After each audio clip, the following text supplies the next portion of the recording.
Well, has it been kind of a journey to get to this video, hasn't it? It seems as if it was only a year ago I actually started doing my arc thoughts on Dragon Ball. And at least in terms of the arc I'm about to talk about this month, well, first of all, it amazes me I even got this far. But also, if you were a Dragon Ball fan watching Dragon Ball Super, this was legitimately the first arc where, just by the fact that we were in uncharted territory alone, generated that much more hype for the series. Before I get into that, though, I have a low and high and active kindness. I would say that my low is the fact that my mother is very much under the weather. A lot of my family is. I'd be remiss if I say I wasn't coming down with something either. Nothing serious yet. I mean, again, it's like a tickle in my throat, and thankfully I don't really need to do anything in terms of get sick or anything. I mean, yeah, like that was a weak cutoff. If I am coming down with something, hopefully this is about it. My high is the weather has been getting astonishingly better this week. I mean, we were due for a bit of a heat wave anyway. I mean, I say heat wave, it's only been at best, maybe the 40s. But there's hardly any snow on the ground anymore. The roads are a lot safer to drive on now. You can actually go outside and, enjoy it without getting too cold, so that's good. I also got to see my nephews yesterday. That was super fun. And my act of kindness was I took out the garbage for my parents, and I helped my mom watch my nephews. I gotta give a shout out to my mom, because she is clearly probably too sick to be doing any of the stuff that she's doing. But she's never gonna say no to my nephews. Also, in case you're wondering, but Nick, you just said your mom was sick. What about your nephews? My nephews are already sick. In fact, I'm pretty sure my nephews got sick before my mom did. Thankfully, one of them is over it right now, and the other two are sort of on the mend as well. So, yeah, I wasn't kidding when I told you that a lot of people, and there are people in my family who are sick.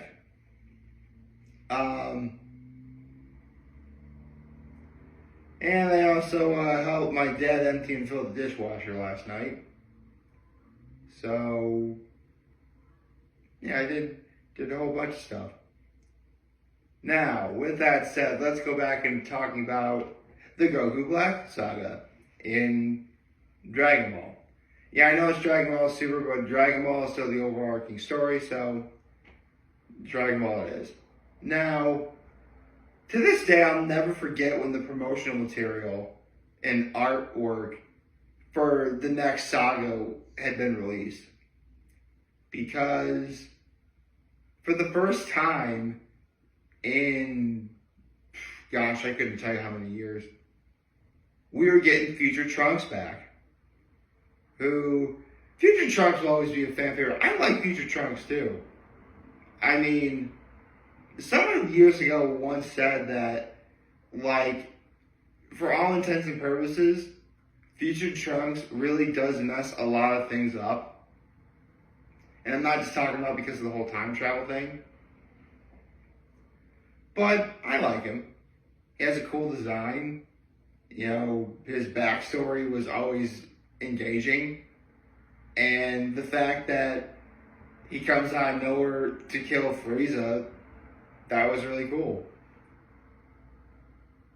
And it always seems as if whenever Future Trunks is involved, there's something about his timeline that needs help protecting. But this is the first time where, you know, we actually get to see, well, it's really Goku and Vegeta, and to a lesser extent Bulma, who go back and forth to Future Trunks' timeline. But it was the first time we've seen any of the Z Fighters do that. Like, normally when we associate time travel, you know, we go back to the past, and when they go back to where they come from, it's their present, which would be the future for the people of the past. If that already sounded confusing, then you can probably already guess one major concern that I wouldn't, actually, you know what, I'm not going to sugarcoat this. Technically, this is a problem with this particular arc, is that when you use time travel as a means of a plot device, even if you're being even the best writers in the world, being the most careful of how to implement it, time travel is still very confusing. Thankfully, this is one of those times where, as confusing as it is, for the most part, it's fairly easy to keep track of. I mean, listen, I've said this before, I'll say it again. It is very rare that anyone gets time travel right. And even when they do get it right, it's still very confusing. I mean, the absolute best case scenario I've ever seen was Crash Bandicoot 3. And while it didn't really have that many problems, it still had some problems. Particularly, where were Entropy and Cortex after the final battle? I mean, what was that place? Seriously. Along with Uka Uka. Anyway, that's a conversation for a different day. Now, I wish I could say the time travel thing was the only legit problem, but there are some things. I mean, let's get into some good parts first. Let's talk about the main villain himself, Goku Black, or really Zamasu, who is a Kai from Universe 10, who not only wanted to usurp the original Supreme Kai of Universe 10, but he wanted to eradicate all mortals, humans. His introduction, at least in terms of the present timeline, when Goku, Beerus, and Whis first meet him, he's very subdued, very quiet. You would almost think he'd never have any reason to do anything. However, it's the fact that Goku met Zamasu, that's when Zamasu's plan first came into motion. Because Zamasu never thought a mortal could ever be that powerful, or at least to go toe-to-toe with someone like Beerus. Or have godlike powers, Super Saiyan Blue and stuff, which I'll get into momentarily. And it's actually a subtle reference to my outfit. I'll get to that later. So, Zamasu's plan, while it involved time travel, this is one of the things that really wasn't as confusing. Because he planned on using the Super Dragon Balls to first swap bodies with Goku. Hence why we have an evil version of Goku now. He would then use the Super Dragon Balls again to go back in time, meet his other self, and now there's two Zamasus. Now, one thing about this arc that got confusing is when we get to the present timeline, where Goku and Vegeta are. Beerus winds up being the one to kill Zamasu in one of the most savage and awesome deaths in the series, by the way. Like, if you forgot to take Beerus the Destroyer seriously, you remembered why he was called the Destroyer, let me tell you. Which, again, amazing scene. But Beerus says, when a god destroys something, it is like that in all timelines, both present and future, I believe. I mean, it didn't really fix future Trunks' timeline, but that scene still really was cool. Which, speaking of timelines, I'm sure some of you guys are wondering, wait, didn't future Trunks have to deal with Majin Buu? Well, no. Because future Trunks took care of Bobby and Deborah before he could even deal with future Buu. The problem is, and I actually only heard this just recently, when a Supreme Kai dies, so does the Destroyer God. When Zamasu became Goku Black, I believe, that's when he went to kill all the Kais in every universe, including Shin, Supreme Kai of Universe 7. With Supreme Kai gone, so is Beerus the Destroyer. And with Beerus the Destroyer gone, it gave Zamasu, as Goku Black, the ability to do whatever he wanted, including the eradication of all, humans, mortals. Which, that did answer a question that I had personally.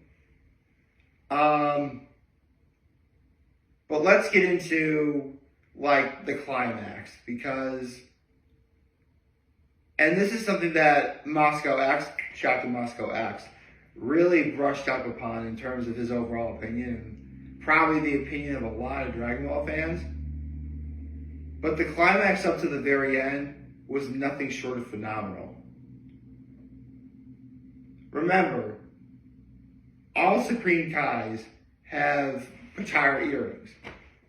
And for those of you who don't know, Patara earrings are actually a form of fusion.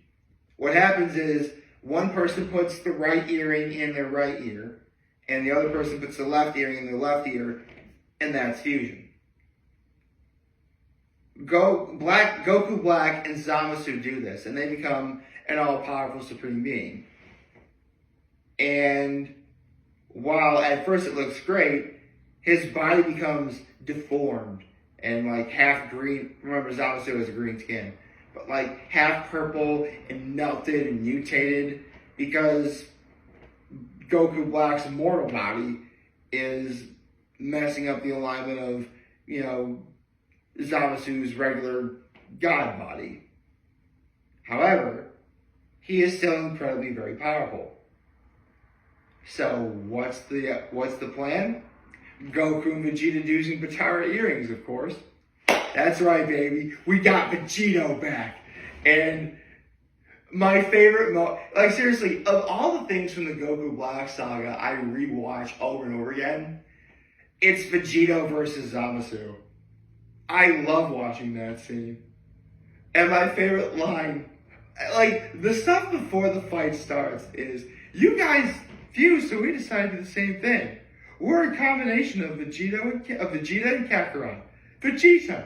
And here's something new. And this is why I brought the outfit. Vegito! Blue! Ah! That is awesome! Oh man, I love that scene so much. Listen. Just because of Vegito is definitely a Dragon Ball character who just oozes swagger. And I think we all agree he's awesome. But I have to mention, before they fused, Goku asked the Supreme Kai of Universe 10, who unfortunately his name escapes me at the moment, there's one thing I need to ask. When Vegeta and I fused with Patara earrings, we were told that the fusion's permanent, but we unfused anyway. Before I tell more into that, if any of you recall, Goku and Vegeta used Patara earrings once against Super Buu. But with Super Buu absorbed, and while they were absorbed, Goku and Vegeta unfused. when they were told that the fusion is supposed to be permanent. It was here in the Goku Black Saga we finally got a proper explanation. Granted, this was technically a retcon, but still a proper explanation nonetheless. Now, if I recall, as I told you before, the way Potara earrings works, one puts right earring right ear, another person puts their left earring left ear, and then they fuse. That fusion is only permanent if a Supreme Kai is involved. That's why old Kai is the way he is.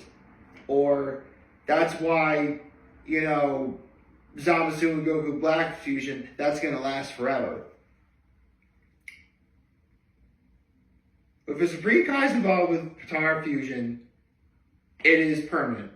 Never coming unbroken. Between two mortals, however, like, let's say for the sake of argument, I, Potara fuse with somebody else. That fusion only lasts 1 hour. Of course, because it's Vegeta, Goku's like, so it's a 1 hour battle, and we're back to our styles. And then Vegeta's like, oh, come on, cut it out. If you keep asking, the answer is no. And then they fuse. And it was awesome. Now, unfortunately to this day, I gotta go into some of the problems with the Goku Black Saga. Like, for starters, they tried to bring back the evil containment wave. So they go back to the future, but Goku forgets to bring the bottle that they're going to use for the evil containment wave. So that was a problem. But also the means of how Zamasu was defeated. Now, one of the greatest visuals of probably Dragon Ball Super is easily when Future Trunks uses his sword and a la Spirit Bomb takes the collective energy of all mortals and slices Zamasu in half and destroys him. And you'd think that'd be the end. But unfortunately, Zamasu's spirit or essence takes over all universes. So the way they end it is, and this is something I was saving for the end. At the end of the Universe 6 saga, Grand Zeno gave Goku a little button where if Goku presses the button, Zeno appears. Or if he presses the other side where the other button is, Goku goes to Zeno, right? So Goku gets Zeno to appear, and Zeno wipes out all of that reality. But obviously they go back to the past before, or they go back to the present timeline before they get destroyed too. And then they go back to get Future Trunks' timeline Zeno, and then bring that Zeno to the present timeline Zeno. If that sounded confusing and underwhelming, now you know why a lot of Dragon Ball fans think that this ending is not good. I don't have this big of a problem with that as, say, everyone else does. I mean, listen, I've said this before, I'll say it again. I've always thought one of the biggest sins in Dragon Ball was when Trunks came back from the future anyway to warn everybody about the androids, and he doesn't tell them what the androids look like. I personally find that to be a bigger sin, but that's just me. In the end, I guess it boils down to preference. I mean, personally, given what happens, like Vegeta getting a second rematch against Goku Black and tearing it up after he goes into the hyperbolic time chamber, the return of Vegito, and the reveal of Vegito Blue. Callbacks like the evil containment wave and Potara fusion. There's enough good stuff in here where I would say it genuinely outweighs the both bad and confusing. And again, I'll rewatch the fight between Vegito and Zamasu over and over again. I just watched it the other day, actually. So, overall, I had fun watching this. And if you're one of those people that thought the ending of the Goku Black Saga left a bad taste in your mouth, first of all, I get you. You definitely have a right to feel that way. I'm just not one of those people who feels as such. But fret not, because the hype generating behind the original promotional material for the Goku Black Saga, while awesome, paled in comparison to the promotional art and material that came out for the next saga. Oh yeah. Next month I'm going to talk about the Tournament of Power. I'm already pumped just thinking about it. But, for better or for worse, the Goku Black Saga, it is what it is. I personally don't find the ending as bad and annoying as everybody else. But again, as someone who's definitely seen a lot of fictional television shows, both live action and anime and animation and all that other stuff, again, time travel, very confusing and a very difficult plot device to use effectively with very little success rate. I'll say this is one of the, like, you got like good, bad, and like everything in between. I'll say it's more good than bad. I'll leave it at that. But for all intents and purposes, I did really like it. I'm just saying it's good and bad from an objective and logical standpoint. So, there you go. I hope you like this video. If you'd like to subscribe to the YouTube channel, follow me on social media. As always, I'm very humble in this video. For all the others watching, enjoy video for a wonderful, wonderful, wonderful Wednesday. I forgot to say Happy Hump Day. Happy Hump Day, folks. And it's the last Hump Day of February 2025. And remember, if you guys want to talk, channel, which will be here to lend you. Also, be back. Take care and make good choices. 607 all day, baby.